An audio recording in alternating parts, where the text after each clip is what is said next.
সরাসরি আমেরিকার আজকের আয়োজনে আপনাদের সবাইকে স্বাগত জানাচ্ছি আমি আহসানুল হক। কেমন আছেন সবাই? আশা করি ভালো আছেন। যুক্তরাষ্ট্রের দক্ষিণ এবং মধ্য এশিয়া বিষয়ক অ্যাসিস্ট্যান্ট সেক্রেটারি অফ স্টেট নিশা দেসাই বিসওয়াল সম্প্রতি বলেছেন, যুক্তরাষ্ট্র এবং বাংলাদেশের মধ্যে সম্পর্ক গত কয়েক বছরে ঘনিষ্ঠতর হয়েছে। তবে যুক্তরাষ্ট্র বাংলাদেশের সব দলের অংশগ্রহণে নির্বাচন দেখতে চায়। ওয়াশিংটনে বাংলাদেশ দূতাবাসে এক অনুষ্ঠানে তিনি একথা বলেন। বাংলাদেশের রাজনৈতিক ঘটনা প্রবাহের প্রেক্ষাপটে তিনি বলেছেন, যুক্তরাষ্ট্র প্রশাসন, বাংলাদেশ সরকার, অন্যান্য রাজনৈতিক দল এবং সুশীল সমাজের সাথে নিয়মিত যোগাযোগ বজায় রাখছে। ওয়াশিংটনে বাংলাদেশ দূতাবাসে ২৬শে মার্চের স্বাধীনতা দিবস উপলক্ষে এক অনুষ্ঠানে উপস্থিত নিশা দেসাই বিসওয়াল ভয়েস অব আমেরিকাকে দেয়া একান্ত সাক্ষাৎকারে যুক্তরাষ্ট্র এবং বাংলাদেশের সম্পর্কে উত্তরোত্তর উন্নতির কথা বলেন।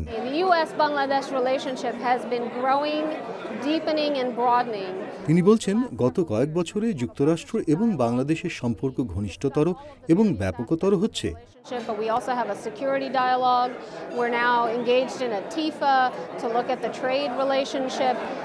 This is a relationship that has tremendous scope for further expansion as we look at Bangladesh itself, looking at its neighborhood with Myanmar and the possibilities for an expanded and integrated economic landscape. So I see the relationship as one that has enormous potential for continued growth and expansion. ওই অনুষ্ঠানে স্বাগত বক্তব্য রাখেন রাষ্ট্রদূত আকরামুল কাদের। তিনি ১৯৭১-এর সব মুক্তিযোদ্ধার স্মৃতির প্রতি শ্রদ্ধা নিবেদন করেন। জাতির পিতা বঙ্গবন্ধু শেখ মুজিবুর রহমানের নেতৃত্বের প্রতিও তিনি শ্রদ্ধা প্রদর্শন করেন। It is on Independence Day that we may come together regardless of age or nationality. Independence would not have been possible without the dedication and perseverance of so many individuals. I pay homage to the father of the nation, Bangabandhu Sheikh Mujibur Rahman, and the four national leaders who helped Bangladesh stand strong in the face of unprecedented adversity.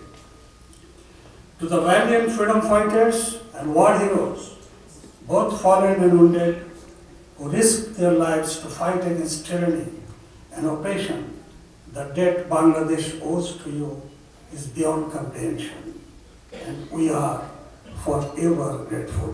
Well, we continue to engage very seriously with the government of Bangladesh, with the political parties in Bangladesh, and with civil society organizations in Bangladesh. We would like to see Bangladesh continue to grow as a democracy, as an inclusive democracy. And obviously, we felt that the election process that had occurred earlier this year did not reflect the inclusive and participatory nature of Bangladeshi democracy. তার মতে, বাংলাদেশের সবশেষ নির্বাচনে সব দলের অংশগ্রহণ ছিল না, কিন্তু যুক্তরাষ্ট্র চায় বাংলাদেশে স্বচ্ছ নির্বাচনে সব দলের অংশগ্রহণ নিশ্চিত করা হোক। স্বাধীনতা দিবস উপলক্ষে আয়োজিত এই অনুষ্ঠানে উপস্থিত একজন অতিথি ফারহা ফেরদৌস তার অনুভূতির কথা জানালেন। আমি খুবই ভালো ফিল করছি, খুবই আনন্দিত। আমাদের অনেক কষ্টের এই স্বাধীনতা, তো আমার এই মেয়েদেরকে দেখানোর জন্য আমাদের কালচার, আমাদের স্বাধীনতা সম্পর্কে ওদের কাছে অনেক কথা বলেছি। সো ওরা যাতে ফিল করতে পারে আমাদের দেশকে, আমাদের কালচারকে, এই জন্য আজকে আসা, এবং আমি খুবই আনন্দিত।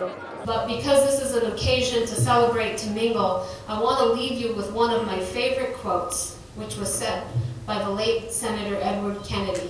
নিশা দেসাই বিসওয়াল প্রয়াত সেনেটর এডওয়ার্ড কেনেডির একটি উক্তি স্মরণ করে বললেন, যুক্তরাষ্ট্র এবং বাংলাদেশের সম্পর্ক শুধু দুই সরকারের সম্পর্ক নয়, দুই দেশের নাগরিক এবং সুশীল সমাজের মধ্যে বন্ধুত্বের সম্পর্কও বটে।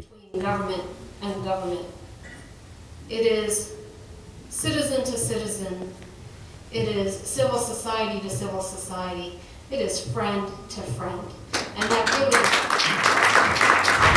সরাসরি আমেরিকা আজ এ পর্যন্তই। এখানে জানিয়ে রাখি, ইউটিউবে আমাদের অনুষ্ঠানের সব ভিডিও দেখতে পারেন ভিওএ বাংলা চ্যানেলে। ভিওএ বাংলা ফেসবুক ফ্যান পেজেও জানাতে পারেন আপনার মতামত।